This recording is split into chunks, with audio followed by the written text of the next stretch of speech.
welcome to Twist Gaming. We are here live at Origins 2019, and I am here with Chip Theory Games. I'm here with Josh. Yes. Josh, thank you so much for taking time out of your day to My come and hang pleasure. out with us. I know the convention is super packed, super busy, and it means a lot that you snuck away a couple moments to show us what you guys have coming out. Yeah, no worries. No worries. So talk to me about the big news for Chip Theory Games, which is the expansion for Too Many Bones, which I just learned with dice.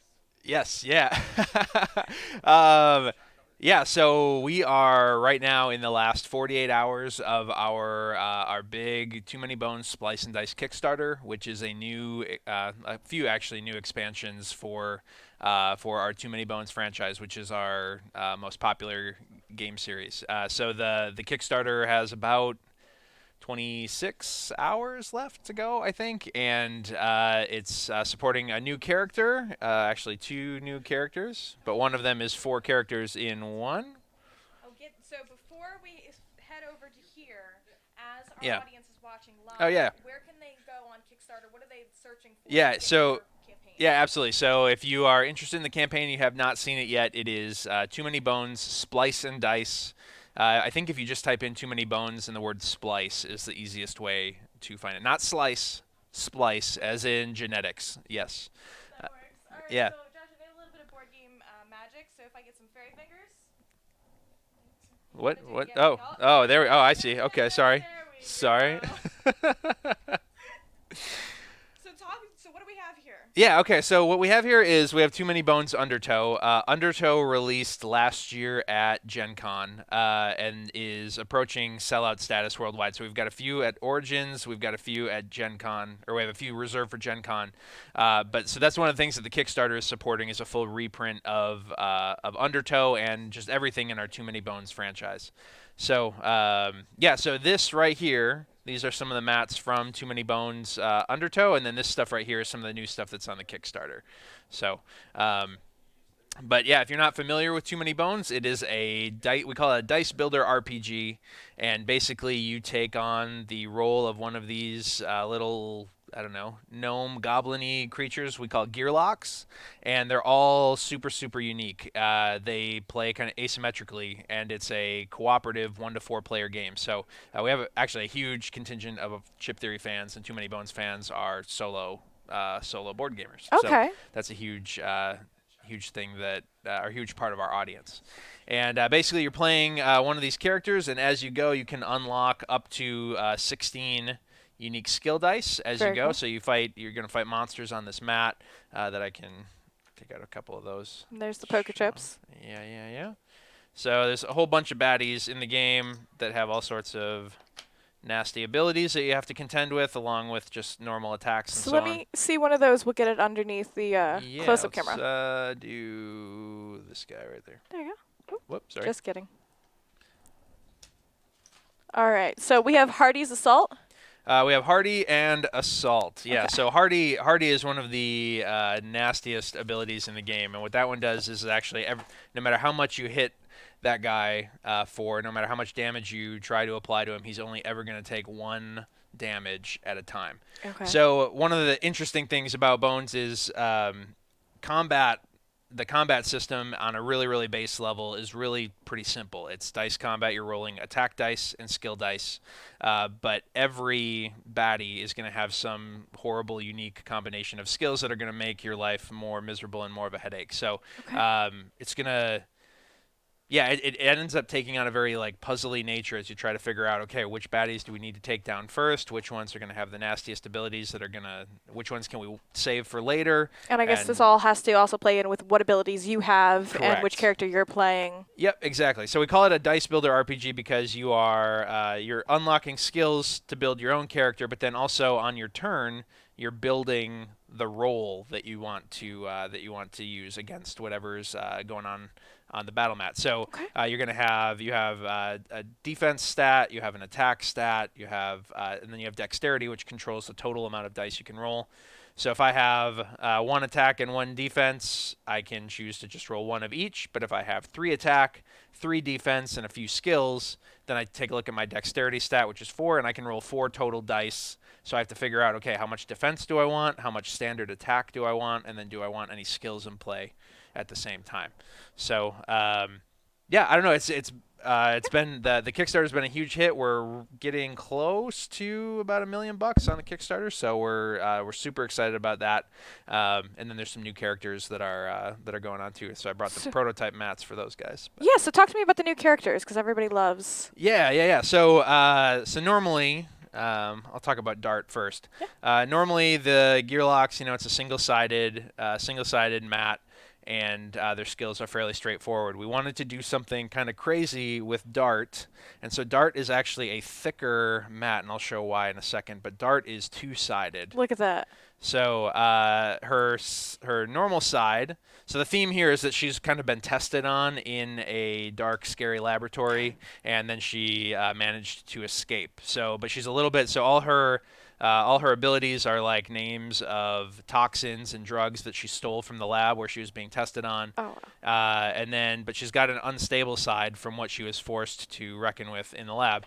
So on the back side here, all of a sudden her skills take on a completely different meaning because they correspond to positions on the battle mat. So you're unlocking skills that on one side have like fairly straightforward effects, right. but on the flip side suddenly are It's like a completely different, and you kind of lose control on this side, and you're forced to do some things that interact with your skill dice. But the other thing about Dart is that normally characters in Too Many Bones can take all their attack stat and throw it at one baddie. Dart can only roll one attack die against any single baddie, but she can hit multiple baddies on the mat at the same time. So I don't. For people who have never played Bones, going much more in depth than that isn't going to make a whole lot of sense. But we did. She is a thicker mat, and the reason we wanted to do that is because one of the cool things you can do with neoprene, if it's thick enough, is you can actually go. Oh, like that's that. cool. So when she flips, her dice actually stay right in place, and there you go. So all your dice are locked in, and her stats. Yeah, go ahead. Sorry. Sorry, no. So do because I'm assuming you don't have the same faces on alternate sides of the die. So do her stats change as she flips over to the other side? That's a fantastic question. So normally our stat dice, and I think I have one somewhere. Here we go. So stat dice normally look, it's just a 1 through 6. They're custom, but 1, 2, 3, 4, 5, 6. The stat dice for Dart, she will be limited in the amount of stats that she can upgrade because it's going to be a 3. It'll be a 3, and then a 3, a 1, and then a 1, Okay. and a 2, and then a 2. So if you're at 3, the flip side is going to be a also 3 be the as 3. well, and then you flip, and she's good to go. Gotcha. So, so that's one of the new unique things that we've got coming. And then the other new characters is actually four interns. This is the Gearlock Council internship program. And these are 4 just kind of regular Joes, and they were in the lab working, just doing their standard science internship, Yeah. not realizing that in their experiments searching for immortality, they were actually accidentally creating horrific monsters. Oh. And so Well. the whole theme behind Splice and Dice, the actual big expansion that I don't have a prototype here of, is in Bones, your final goal is always to take down the big boss character, which we call tyrants in the game. And in Splice and Dice, what happens is instead of using a pre-designed tyrant that we've designed for you that you're going up against, you're actually creating the tyrant as you play through the game. Ooh. So the baddies that you're killing are going to go on a separate mat, and then there's going to be lab dice that you roll, and then they get spliced together. Stats get averaged, increased. The tyrant will start to take on the skills of the baddies that you're killing throughout the campaign, and so you're building a tyrant as you go. And so all of it ties in together thematically. So these are scientists that were in the lab.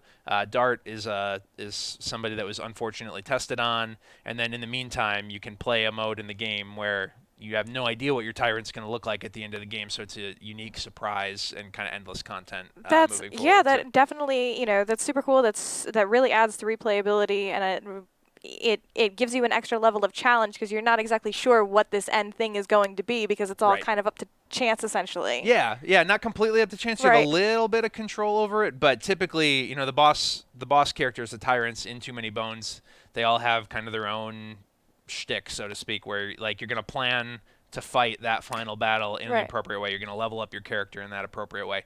Especially for Too Many Bones veterans who have played through the game several times and kind of know the ins and outs of each tyrant, this is a way to really keep people on their toes and make it infinitely replayable and challenging for them. So, so these interns, they swap in and out of battle. You don't just play one character, Okay. and they don't have a skill tree that unlocks in a linear progression the way that many of the other Gearlocks do. They're going to have 16 unique dice that you can draft when you get training points in the game, and then you equip. You try to skill up and equip the equipment on the appropriate intern, and then swap them in and out. So What is dictating which or an intern is out in the game at which point in time? Because I know you're talking about swapping them. Yeah, so the interns are still fairly early in development, and so Okay. that's a mechanic that we're still working on a little bit. But Asking all the early but in questions. general, you'll have a degree of control over that, but you can only play as one at a time, and we want to make it so that that swapping mechanic is really part of what makes them unique. Every character in Too Many Bones, with their 16 skill dice, really plays completely unique from all the others, and we take a lot of pride in that, and making sure that learning the new characters is as much fun as just playing the game itself. So yeah. Very, very cool. Talk to me a little bit about the progression of this game, Too Many Bones, from when you started with the base game to where it's kind of gone to now with the different expansions. Yeah.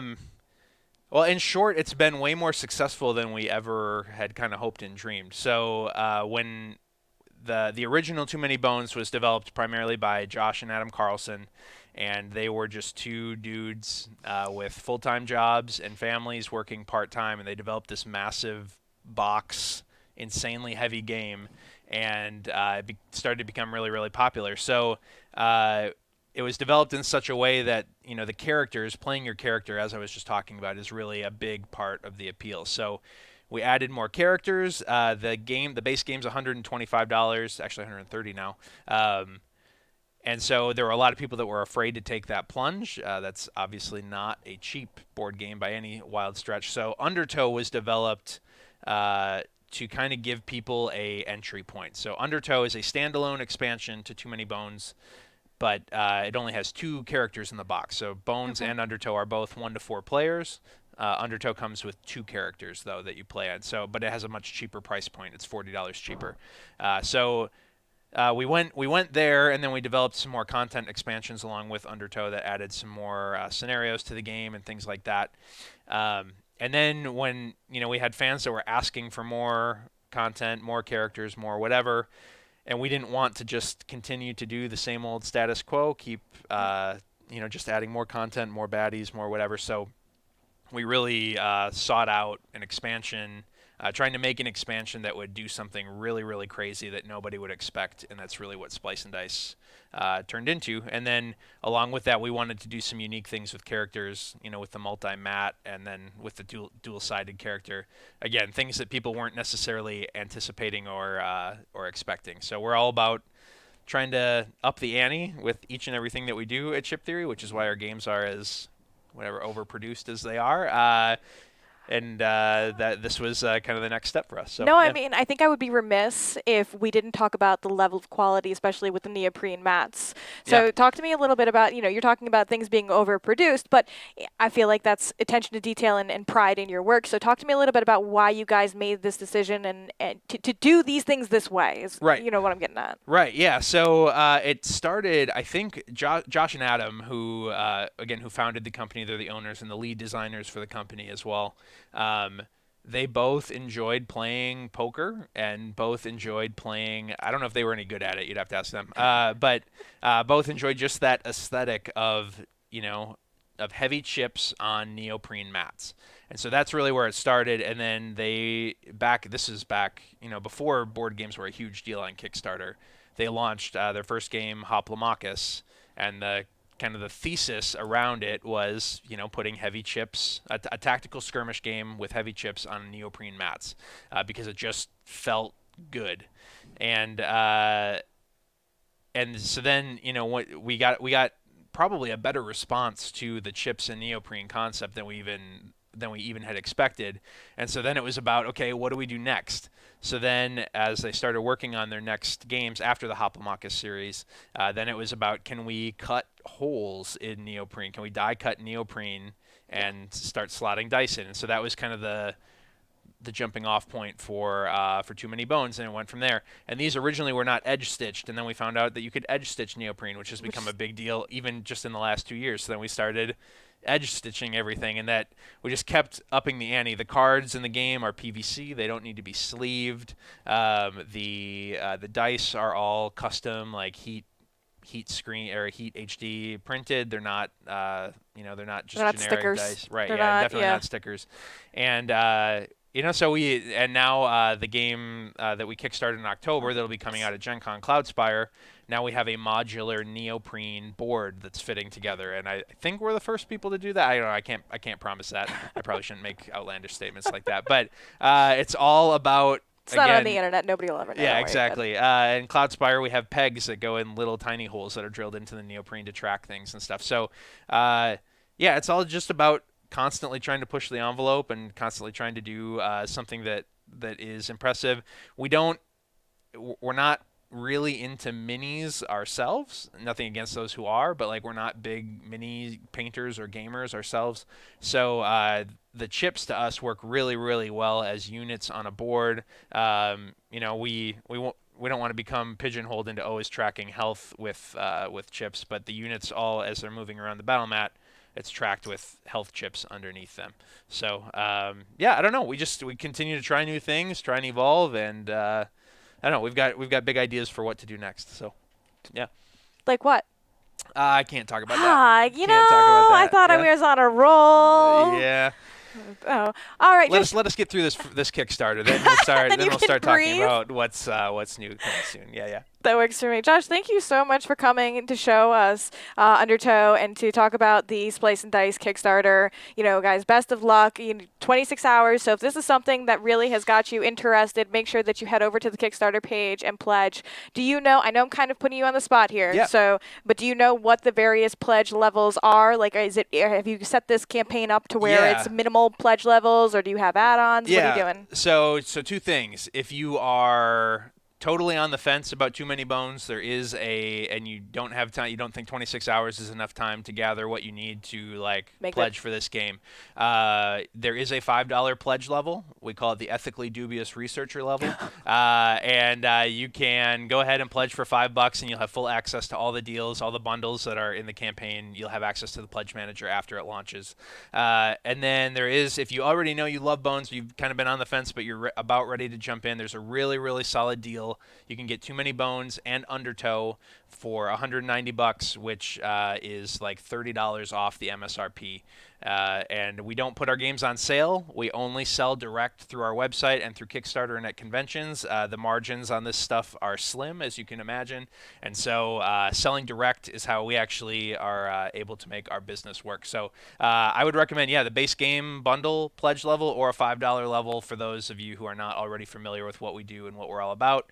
Undertow has a 9.0 rating on BGG. Too Many Bones has an 8.5. They're super well regarded and well reviewed, and we'd appreciate it if you took a look. Awesome. Josh, thank you so much for taking the time to come hang out with us and show the game. I really appreciate it. My pleasure. And for you guys at home, stick around. I am coming back to you shortly with some great Origins coverage.